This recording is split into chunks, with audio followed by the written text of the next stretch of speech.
What is good, guys? It's Rey-Jay back with another video, and this one will break down what's going on with the overall market, what you should be watching for, what the news is saying, and some very, very big things that are going to be going on for this week. Before I do anything like that, though, before I talk about what's going on with Tesla, SPY, Nvda, the QQQ, and many tickers out there, let me just mention a couple of things before starting. I'm firstly not a financial planner, so make sure you take none of this as financial advice. And also, if you guys can, please check out the Webull link, which is down below and in the description. If you sign up for Webull, the link down below, and deposit any amount of money into the account, you are guaranteed up to 12 free stocks. The offer ends very soon, in just about 8 days, so check it out before they run out. With that out of the way, let's get on with the video. So just as a reminder, we have some big volatility coming today, 15 minutes after the market opens, because the PMI data is going to be coming out. So we have the S&P Global Manufacturing data, the Global Composite, and the Global Services data all coming out at about 9:45 a.m. Eastern time. So 15 minutes after the market opens, be on the lookout for this. The market's going to react to this, so make sure you are ready. But besides that, there isn't a whole ton of data that's going to be that significant until we have Wednesday when we have the FOMC meeting. So make sure you're ready for that as well. But as far as earnings go, we basically had just a couple of them, nothing too significant so far, pretty decent earnings overall. But I just want to remind you all that things are going to get really serious tomorrow for earnings as we have Verizon, Microsoft, Alphabet, Snap. Snap tends to move a lot before and also afterwards. So I'm going to be watching this one. I'm going to be watching Microsoft especially, not to mention Meta. These are some big names to be looking at moving forward. Five things to know before the market opens on Monday. The Dow has been carrying on a tear for the week. It's up about 10 straight days in a row, and this is the best streak it's had since 2017. Once again, very, very great for it, I guess you could say, but at the same time, eventually it's going to have a red day. For now, the market is still, at least some sectors of it are holding up a little bit, but other ones are starting to slow down, such as the S&P and, looking specifically at the NASDAQ. Looking at earnings, once again, we have 18% of S&P companies reporting earnings as of Friday. Earnings for the quarter have fallen about 7.9% relative to the prior year. That's actually topping the Wall Street's expectations by 7.4%. Big tech is what's going to be driving the market, so make sure you guys are ready for this. We have some huge earnings like this is reminding us about. For people interested in like AMC and stuff, Barbie was a killer.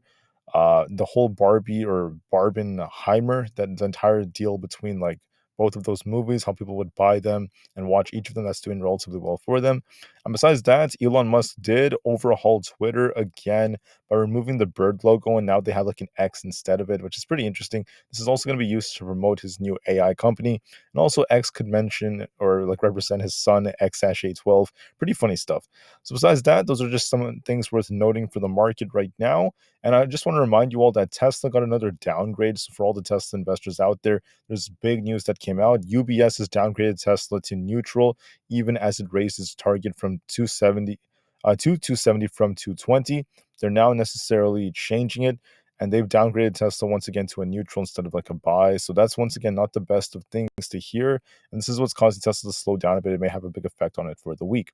All right, so let's break down the market, what's going on with it. So I just want to remind everyone that looking at SPY, we're up about almost 0.17% in the pre-market, kind of trending sideways.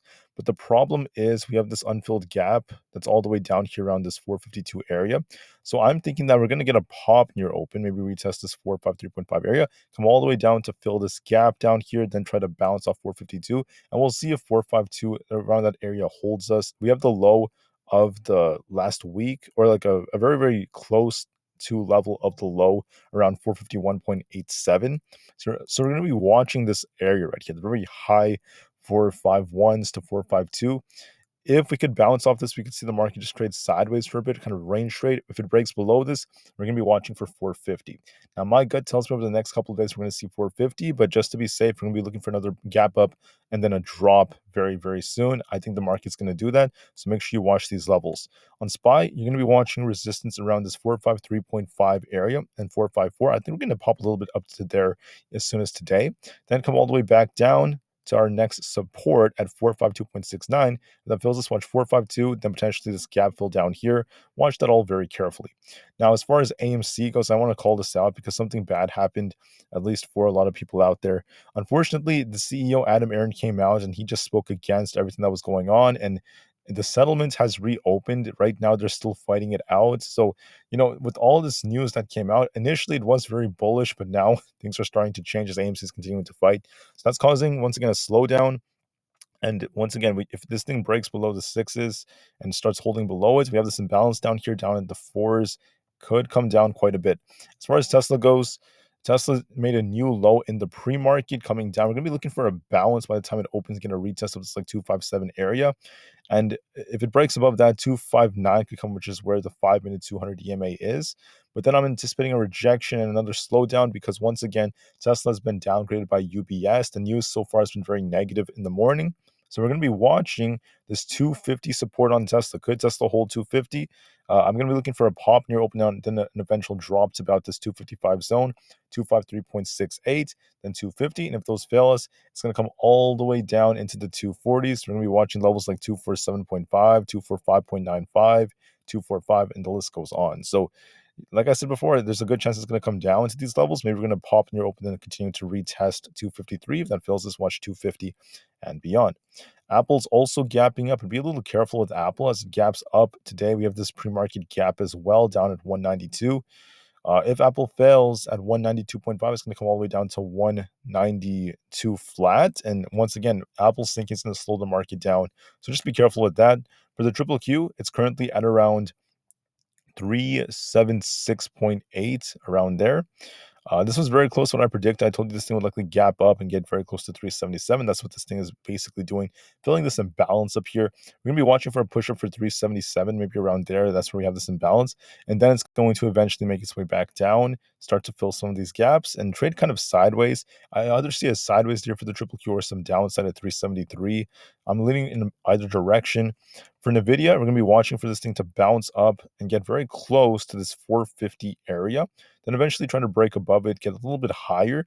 And then I'm going to be anticipating it to slow down just like the market. Yes, we do have this gap that's forming. It's going to make its way down with the market moving forward. And then I'm going to be anticipating some sideways price action in the very low 440s for quite a while.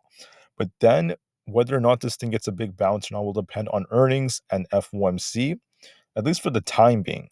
And that's just for like the short term. But going into earnings, I do expect this thing to get a very nice bounce and lots of attention. We're still waiting for that. Microsoft is starting to gap up a bit. It's starting to hold up a lot better. It had this channel that it was basically stuck in for many trading days, right? And now it's starting to break out of it. Now, so what I'm going to be watching on Microsoft is if this thing can get a push up to this 348 level, and then could this thing reject off of it, get a back test of this trend line? Could we get a back test right here very close to where we were last week, then get a bounce off of it? That's very likely. Maybe it happens in the morning, just gets a back test and a bounce, and this thing might try to keep going for that 350 plus area as we approach earnings. Earnings is coming very soon. Microsoft will like to run, in my opinion, approaching it. AMD is very sideways. Going to be watching to see if this thing can break 112. If it does so, we're going to be watching this 115 imbalance right over here, the fill all the way up here. If it breaks 112, watch for that. If it fails to break 112, you're going to be watching it range trade between 109 and 112. And if it breaks below 109, there's 107. But I think it's going to try to just either range trade or break out. That's what I'm leaning towards on that stock. And then for Meta, last but not least, we want to see this thing try to push up to this current level. We're trying to see signs of an accumulation right over here. It may make its way up to about 304 around there. I was looking at that level as well for Meta, so we're going to be just watching it very carefully. But besides that, that's what I have for this video. I am sorry about AMC. I mean, we had some negative news that came out now, and once again, AMC is still fighting the court. The settlement, once again, is going to be revised, so we're going to see how this goes, what CERN says about it. For now, just be patient. We will see how it goes. With that said, thank you all for listening. Have a great day, everyone. Market to the moon, and be ready for some high volatility 15 minutes after the market opens at 9:45 a.m. Eastern time. All right, thank you. Have a good one. Market to the moon, and peace out.